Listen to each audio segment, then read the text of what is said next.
is we set up a social enterprise called Fit to Learn. The objective was to get every student to a state where they could learn efficiently. And what we found was that we needed to train up seriously in sound therapy because it really isn't available in Britain. And there isn't a good holistic understanding of how it fits into whole child development in Britain. I'm not sure there is in the States either. I think some of our first speakers' comments made a lot of sense, which is why I shared earlier our framework of how a child develops. And I think it's useful. If you want me to resend it, I can do that later, and so on. So I want to take you through quite quickly. You're going to get sound in two blocks. One is stuff you can take away and get on with. The other is me talking as a technical sound therapist about what I'm really looking at in very technical detail, which you've got to go and train up to do. But I think most teachers want to go away with something they can do. So let's go. Let's see if I can actually do this. No, I can't. Ah, here we go. So hearing is, you know, there's a sound, and that is it. You can hear. Sound processing is you can make sense of that sound. You know it's over here. You know it's moving. You know there's been a change in pitch. You can't assume that what you hear is what I hear. So all the students you are teaching have different sound processing. And the people you're talking to, your colleagues, will all also have different sound processing. A lot of you are sitting here listening, and English is your second language. Your sound range is different to mine because English is very high pitched and most other languages are much deeper. But what we can do is offer sound therapy, and we can change the way a person processes sound. So if there's a problem with sound processing, we can change it. And I want to take on quite an exciting journey to show you ways you can start changing people's sound processing. Here we go. So how do I make sense of somebody when they come to me? So you literally, you've left your car across the road, you're coming towards my home, I am already assessing you. I am looking at your whole body. I'm thinking, how is it working? Is it nice and relaxed? Is it really tensed up? Have you got a strange habit of clamping your jaw? Or have you got a strange overflow habit and you're sticking your tongue out? When you speak to me, I am tuning in. How clear is your speech? How varied is it? And so on. We'll sit and talk a bit. You'll tell me you're maybe having tinnitus or maybe migraine. You might tell me you have a problem with balance or depression or vertigo, or you struggle with singing in tune and you've always wanted to, or you can't learn a foreign language, or you've been told you're autistic or something. All of those will say to me sound. It is that big a subject. I will, after I've looked at various things, I'll also sit down and do a really very detailed formal assessment where I really am looking, how do you process sound through air? How do you process sound through your bone structure? Because it's your whole body that processes sound.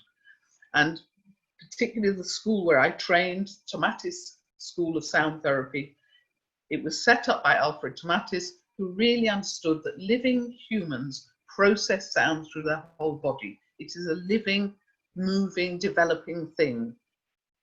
It is not something that's frozen in stone. And an awful lot of sound processing understanding is taken from analysing dead bodies. But of course, you can't cut into the inner ear. So it's quite important we get that dynamic sense of sound. Hope that helps. Right. So I thought we'd pick on a few individuals who are relatively famous in Britain and talk about why I think they've got a sound issue. They all, the three of them, the famous individuals, the others Usain Bolt running, I can see as soon as I look at them, they're doing something to compromise their sound. So if we look at Nadia Hussain, the first woman, she's a famous cook in Britain. She's done programs about how she has problems with mental health. And I would be really concerned about how much she tightens her jaw. And in a bit, I'll show you why it's such a big problem. Then we've got Alistair Campbell, a famous politician, and he is really tied up, and that's telling us he's compromising his sound. Usain Bolt is fab. He is just moving perfectly. He's got a very, very nice body movement. I'm not worried about him. However, we have a look at Andy Murray, the tennis player, Britain's leading tennis player, and his arms move across when he's running. And that movement across compromises his sound processing. Along with when he was a child, we know he was involved with the Dunblane incident and was probably traumatized by it. And trauma will impact. It's our first alarm system. We close our sound down when we're traumatized. So that is the kind of thing you ought to be doing when you're looking at your students. Have they got nice open body? Are they sitting up well, or are they scrunching up? It's really important, and I hope you'll see that by the end of the journey. Here we go. So I want to take you through some of the biology. In your head, around your skull, your neck, your jaw, your shoulders, you have got a huge number of nerves that are sending messages back and forth, body to brain. They're telling you where you are in space, they're coping with sound, they're helping you with vision, they're helping with balance. If you tighten up around them, you're putting massive pressure on them. So you can see from the diagram below, massive pressure. When you think about Alistair Campbell leaning forward, his 22 degrees, huge pressure on the nerves. If I came to you and put that pressure on your nerve, you'd call the police. It would be such a violent thing to do. But we habitually damage our nerves and compromise our processing just by putting huge pressure on. One of the links I think you ought to go and have a look at in your own time is Brendan Stack's work on Tourette's. He loosens the jaw and the Tourette's turns off. It's magical. It's really exciting to see how big an impact loosening this area can have on someone. So it's very, very important you understand you're compromising the nerves. We go deeper into the inner ear, and that inner ear is the vestibular system. It's your junction box. So all your motor skills, your balance, your acceleration, your orientation, your visual nerves, your optic nerves are linking to your sound, your facial nerves, so you can read people's body language, and your sound all comes together in the inner ear. So if you're scrunching it up, you're compromising it. So every teacher can get students to a good relaxed state. The more relaxed you can make the body, the better the sound processing works. So it's really important you understand that PE and sound are linked. That it is really important that children do exercises every day to get good postural control. Sitting up isn't a luxury. It's not, oh, we're being awkward. It is essential for good sound processing. It's also essential that you can go over your midline, and not being able to go over your midline goes back to a thing called retained primitive reflexes, which I can send you notes on. But if you can't do this, to cope, you clamp your jaw to get over. It's an overflow, and that compromises your sound. So all that leaning, it compromises your sound processing. It is essential we have good PE to get good sound processing in children. Another thing that posture does that you need to be aware of is that when people have got poor posture, the eustachian tube in their inner ear doesn't work properly. The fluid in the inner ear doesn't drain. Particularly in children under 5, you see problems because they get habitual inner ear infection because their posture is not yet ready to drain the inner ear. If they've had a lot of inner ear infection, that can impact on them for life. And I will show you, it's quite possible to move it, but if you don't do some therapy, it's not going to move. If people spend all their time cramped over computers, they also can become very prone to inner ear infection or massive buildup of fluid and general garbage. With seniors, often part of the problem getting them out of Meniere's and other problems is getting their posture upright. So I am big on posture. It is So easy to sort out, and yet it is so powerful. And remember that vestibular system. We in the UK, there's quite a campaign going on saying, look, we've got to get children playing. We've got to get children moving. We've got to give children the time in 0 to 7 to toss and turn, do things that children do. It's real work. And what they're doing is they're integrating their vestibular system. So that inner ear is learning to work. The children are learning to use their vision, their sense of proprioception, their sound processing, their balance, all of the things in the inner ear when they're doing what look like a lot of daft activities. They're not daft, they're really serious. So we want to encourage that and get the inner ear properly integrated so sound, vision, motor skills all work together.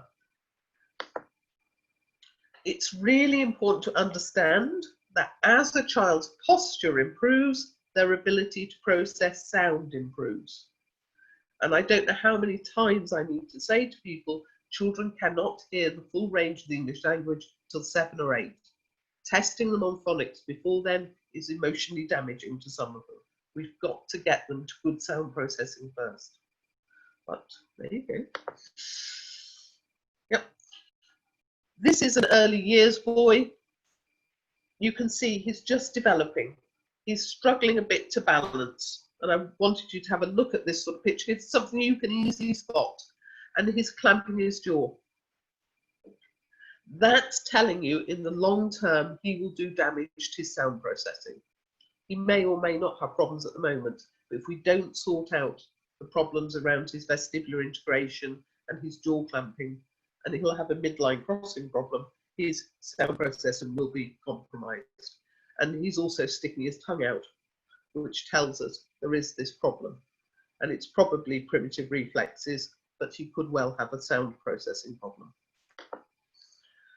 It's important you understand that sound works with vision, and that we see to hear and we hear to see. And the two work together, and if they're not working together, it can unsettle us quite badly. It's not unusual. I see mental health problems with people who've got a mismatch between their sound and their vision. We get that sorted and the person becomes a lot calmer. So it's really important to be aware that the systems impact on each other. If your sound processing is damaged and you've had really bad inner ear infection, you are not going to develop really good eye movements. So you need to work on all those systems. Yeah. And this is one of my classic examples. This is a young offender. We picked him up before he was going into court and sorted him out. But what we first saw was his sound processing was suppressed in the main area to process language. So when he read numbers, which mean nothing, his eye movements were fine. But when he read for meaning, then one eye completely closed off, his right eye. So you've got the left eye taking it, just suppressing one eye completely, because brain can't cope with trying to move the eyes and process the sound. It disrupts his eye movements. If somebody doesn't know that's happening to them, they feel very stupid. They don't know why they can't do things. They've been taught phonics, they could decode anything, but they actually can't read for meaning. It's really important to screen every child's sound processing, have a look at every child's eye movements, so that we secure good mental health. Anyway, let's go on to the more technical side. Lost me on the video.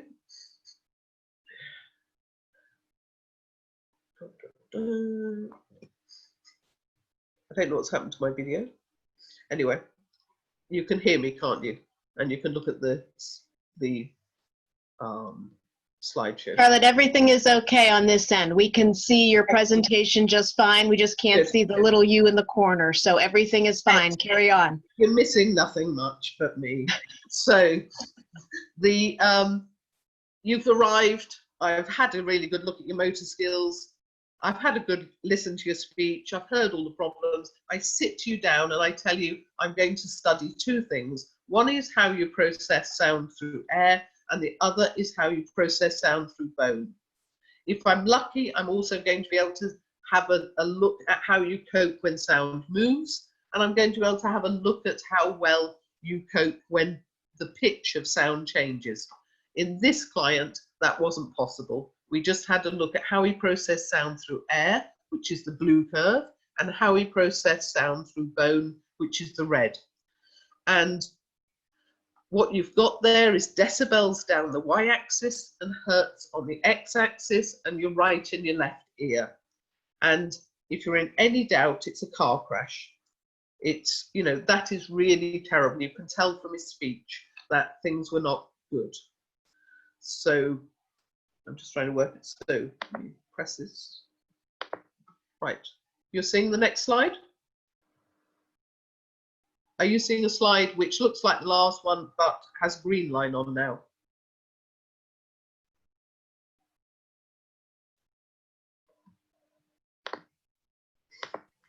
Yes. Yes, good. Yes, everything is good, Charlotte. Excellent, good. So on this one, what I'm trying to get you to understand is what I'm thinking. So I want that blue curve to be where the green curve is.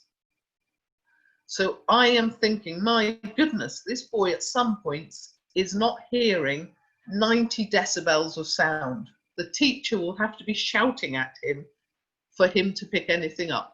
So he will pick up nothing in a classroom.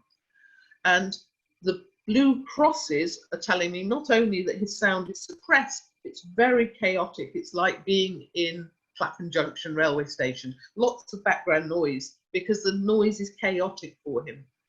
And the red curve is his bone conduction of sound. It should not cross his air conduction. Every time it's crossing, it's clashing, it's making things worse. And all the question marks in red along the bottom are again telling me he's no idea where the sound's coming from. It's completely chaotic. So he's in quite a bad way. This is pretty typical of a lot of kids I see. They've had inner ear infection. Nobody offers anything for it. And they're just left with speech and language therapy, which for me is quite distressing. Might not be for you, but for me it's quite distressing. So at this stage, I am sitting with the parents and I'm saying, ooh, looks a bit bad. And I'm saying, I don't know how plastic your child is going to be. I don't know how quickly we're going to move it. We are going to move it. Sometimes it might take me 1 year because some children are less plastic than others. And it's better for me to say 1, 2 years than for me to, oh, a miracle. And also, we've got to look at, well, okay, we've had this car crash with the sound. This is how it's impacted on his development. Also, this is how it's affecting his speech. I want you to look out when he's doing the therapy for any changes. And we also need to be aware he's not a bad kid, but the sound is making life impossible for him. I realise I need to speed up. A month later, after he'd done 2 weeks of intensive sound therapy, his sound shot up. It's not perfect, but my goodness, I knew as soon as I walked through the door, this boy could now speak, he could behave, he understood what was going on around him. He developed perfectly well. That blockage was moved. He was a happy bunny. And my colleague, Nicola, who's on the programme, he had an autistic boy where we couldn't do a formal assessment, but Nicola kept files on the boy's drawings. The boy was particularly obsessed by Sonic the Hedgehog. If you look at the top drawing, you can see the boy's eyes don't work together. He sees one side one colour, the other side another colour. Just 3 months of sound therapy and motor skills, and Nicola managed to effect this kind of change on the boy. And he's really gone from boy labelled autistic to a boy who's a mainstream student. That is how powerful sound processing is. It's what we ought to be really seriously engaging in, because it's the oil in cognition. And it's the kind of neuroplasticity we ought to be getting excited about. Young offenders, kids in pupil referral units, every single time I get suppressed sound processing, it impacts on the eye movements, it's impacted on the motor skills. We need to sort it all out, and it is possible. Let's skip on. This is a middle-aged person, tied up. And over a lifetime, this is what's happened to their sound processing. I think they've had inner ear infections, small children, but also a lifetime of having suppressed sound processing. They are in a real knot, and it takes us months to unknot them and get their sound processing up. And that horrible dip in their sound processing makes them very depressed. When we moved that, they had a complete career change, became a very happy bunny. So all great stuff. There is a lot of innovation going on in sound therapy at the moment. So I normally work with very intensive equipment, and we're working with bone conduction, which is in the headset, and air, and we're putting very special music through a headset to agitate the inner ear and move the vestibular system. It is possible to also do the same with this amazing gadget, which has just recently come out during lockdown, and we've been putting it on the base of children's spines and also fairly anxious people. And I've had a paraplegic child go from being paraplegic to crawling to dancing. And it really agitates the whole sensory system down the spine. Very, very exciting. I know the Austrians and the Poles have been using it with premature babies, putting sound therapy through under the blankets and getting much better development. You can use it for rehab from strokes, all sorts of things. It's a fascinating little toy. You can learn foreign languages a jolly sight faster using wearable technology, something called a forebrain. Equally, you can coach singing, public speaking, music, and so on. So it's a very, very exciting field. I can't emphasize how much you should train. These are my contact details, but I've also put the Tomatis website because I think it's the best school in the world for sound therapy. They're years ahead of anyone else, and we've had fabulous results with them. And, you know, it's a